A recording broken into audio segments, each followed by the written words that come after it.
15 rounds in the heavyweight division between George Foreman and Muhammad Ali. George Foreman's unpredictability belies his ring walk focus. He is ready for action.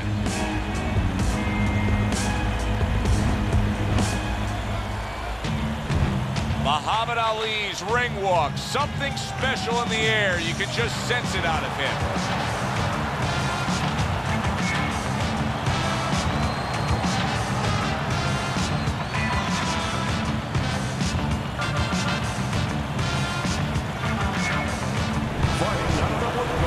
Ladies and gentlemen, please welcome Big George Foreman.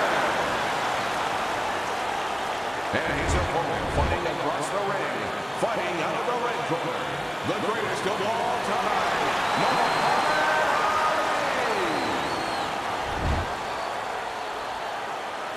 All right, guys, listen up. We went over the rules in the dressing room. Let's have a good, clean fight. Touch him up. And we are underway. Round one scheduled for 3. Much anticipated fight here. Well, here they go again. Muhammad Ali and George Foreman. We all know what happened with the rumble in the jungle. How does that play in the mind of George Foreman having to face Ali again now?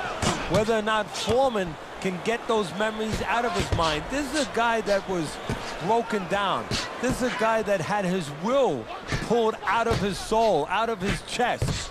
And that's something you don't just recover from. That's not just a physical beating. That's an emotional, tumultuous beating. That's something that you just don't come back from.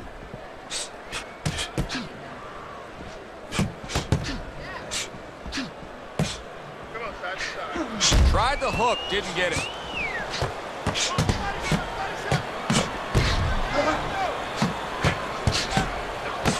Nice strike after catching one by George Foreman.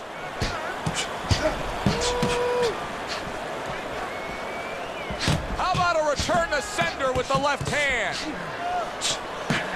Gets rid of that. It was intended for his head. He missed with that headshot. What happened to the get-to-know-ya? They're getting to know each other real quick here. Unbelievable. I feel like I'm at a fancy restaurant, and we've already had 4 courses, and the chef came out and said, hey, don't be full yet. You got 8 more to go.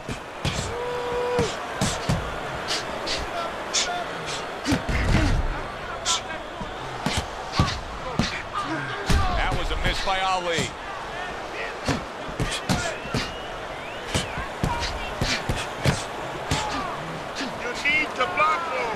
Foreman's defense did a good job there, able to avoid that punch.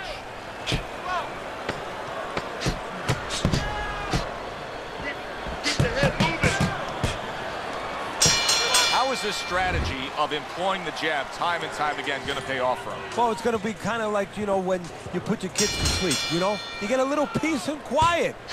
He's going to be left alone. He's not going to be bothered. He's not going to have a headache if he uses his jab. What a great job. He gave one right back in return. Nice work by Muhammad Ali. Foreman's is being smart on the outside. George Foreman's being very efficient right here. I mean, he's just picking his shots. His accuracy is through the roof. Well, that's one of the talents, and you hope is a talent of a top fighter, is his ability to pick his shots, to be calm enough to see the openings.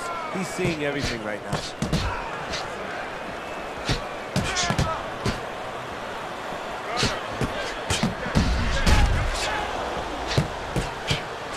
Nice exchange. Both right hands landed.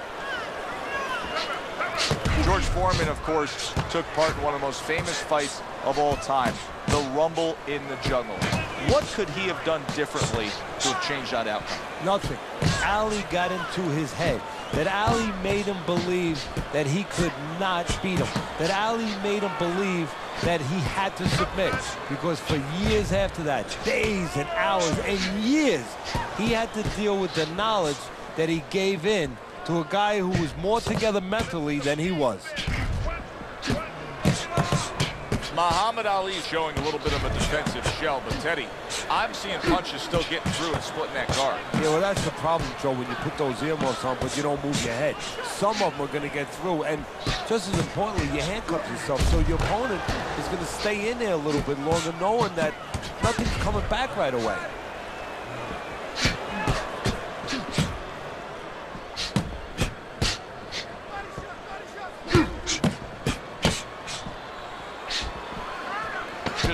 seconds to go here in the second round. Takes one, but gets one. Good work by George Foreman. Foreman's in complete control. Teddy, way ahead on the scorecards every which way, isn't he? Yeah, every which way, and especially the most important way, I think, is that the fight is in his kind of pace. It's a fast-paced fight. It's an outside fight. It's exactly what he wants, not only to be ahead, which we think he is, but to stay ahead. Holy cow! George Foreman's in a bad spot right now. He's been stunned. Muhammad Ali's showing some real guts here. Hey, this fight was not going his way at all, but somehow he has gathered momentum. Yeah, he behaved like a fighter. He got through the tough times, and now guess what? Good times in front of him.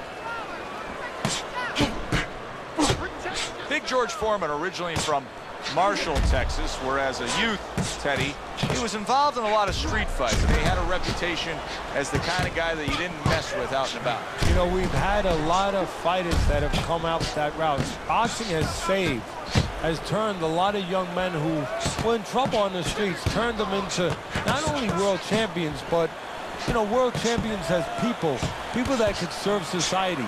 Foreman is one of those young men. Gets rid of that. It was intended for his head. 1 minute to go in this round. Neither man has decided to slow down at all. Oh, boy, what a round. Ali's just not able to land many punches to the body here, and he's fighting a faster fighter. You would think he would make that commitment. Yeah, you know, he should have talked to a plumber, because a plumber would have told him, you know, you want to put a leak in somebody's basement. Well, you know what you do? You go and you open up some pipes downstairs, and then all of a sudden there's going to be a lot of flooding. Then the upstairs ain't too good anymore. Well, the upstairs won't be too good for this fast guy if there's some leaking in the basement, but you got to break those pipes. You got to do some punching downstairs. That was a highly competitive back and forth bout. Now let's hear which way it went. Your winner, Big George Foreman.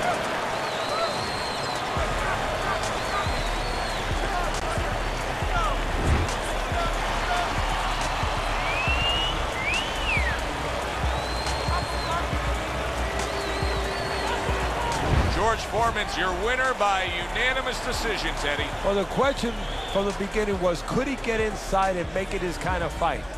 He did. That does it from ringside. For Teddy Atlas, I'm Joe Tessitore. Thanks for being with us. Real sharp on my thing like a razor. Blade come clean like a shaper. So I guess I did a game of tape. But everybody gon' feel the need to say something.